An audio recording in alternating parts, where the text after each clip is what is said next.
आदरणीय प्रधानाचार्य महोदय, मुख्य अतिथि, आचार्यगण और मेरे प्यारे सहपाठियों, आप सभी को मेरा प्रणाम।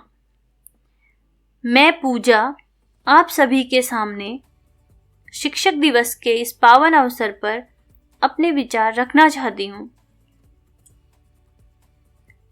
सब धरती का गज करूं, लेखनी सब बन राय, सात समंदर की मसी करूं, गुरु गुण लिखा न जाए।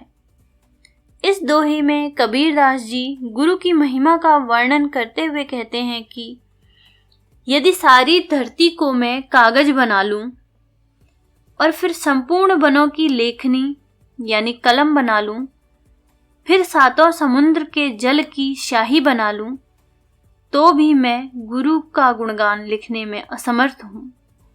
अर्थात गुरु की महिमा का वर्णन शब्दों में करना असंभव है। प्रत्येक वर्ष 5 सितंबर को पूरे भारतवर्ष में शिक्षक दिवस मनाया जाता है। भारत के पूर्व राष्ट्रपति डॉक्टर सर्वपल्ली राधाकृष्णन के शिक्षण के प्रति प्रेम व लगाव के कारण उनके जन्म दिवस को ही शिक्षक दिवस के रूप में मनाया जाता है। यह वर्ष 1962 से मनाया जा रहा है। आगे बढ़ने से पहले मैं आपके साथ डॉक्टर सर्वपल्ली राधाकृष्णन के जीवन के विषय में कुछ तथ्य साझा करना चाहती हूँ। महामना पंडित मदन मोहन मालवीय, जो बनारस हिंदू विश्वविद्यालय के तत्कालीन कुलपति थे, अपने खराब स्वास्थ्य के कारण एक योग्य कुलपति की तलाश कर रहे थे, तो उन्होंने डॉक्टर राधाकृष्णन को कुलपति पद के लिए आमंत्रित किया। उस समय डॉक्टर सर्वपल्ली राधाकृष्णन ऑक्सफोर्ड और कोलकाता विश्वविद्यालय में कार्यरत होने के कारण मालवीय जी के इस प्रस्ताव को अस्वीकार कर देते हैं।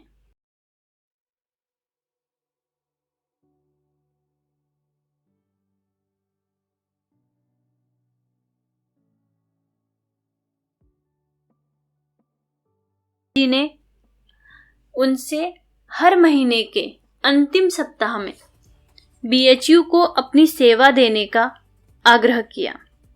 इस प्रस्ताव को डॉक्टर एस राधाकृष्णन अस्वीकार न कर सके और उन्हें बीएचयू का कुलपति बना दिया गया। आगे इन्हीं के निर्देशन में प्रौद्योगिकी कॉलेज का गठन हुआ। उनके इस कदम से उनकी दूरदर्शिता का आभास होता है। राधाकृष्णन जब बीएचयू के कुलपति थे, उस दौरान British governor Sir Maurice Hallett विश्वविद्यालय परिसर को युद्ध अस्पताल में बदलना चाहते थे, जो महात्मा गांधी के भारत छोड़ो आंदोलन के जवाब देने का तरीका था। राधाकृष्णन ने हैलेट के इस विचार का कड़ा विरोध किया, जिस कारण ब्रिटिश सरकार द्वारा विश्वविद्यालय को दी जाने वाली वित्तीय सहायता रोक दी गई। राधाकृष्णन ने इस विषम परिस्थिति में भी धन एकत्रित कर विश्वविद्यालय के कार्यों को सुचारू रूप से चलाया। यह न केवल उनके देश प्रेम अपितु शिक्षा के प्रति एक विशेष लगाव को दर्शाता है।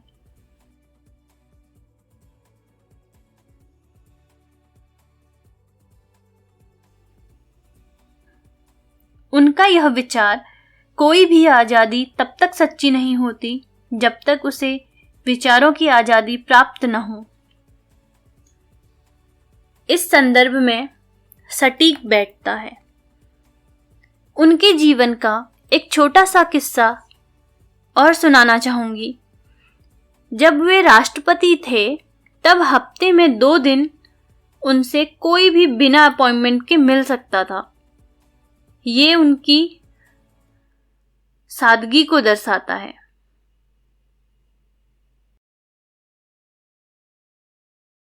आज भी हमारे समाज में बहुत से वर्ग के लोग शिक्षा से वंचित हैं।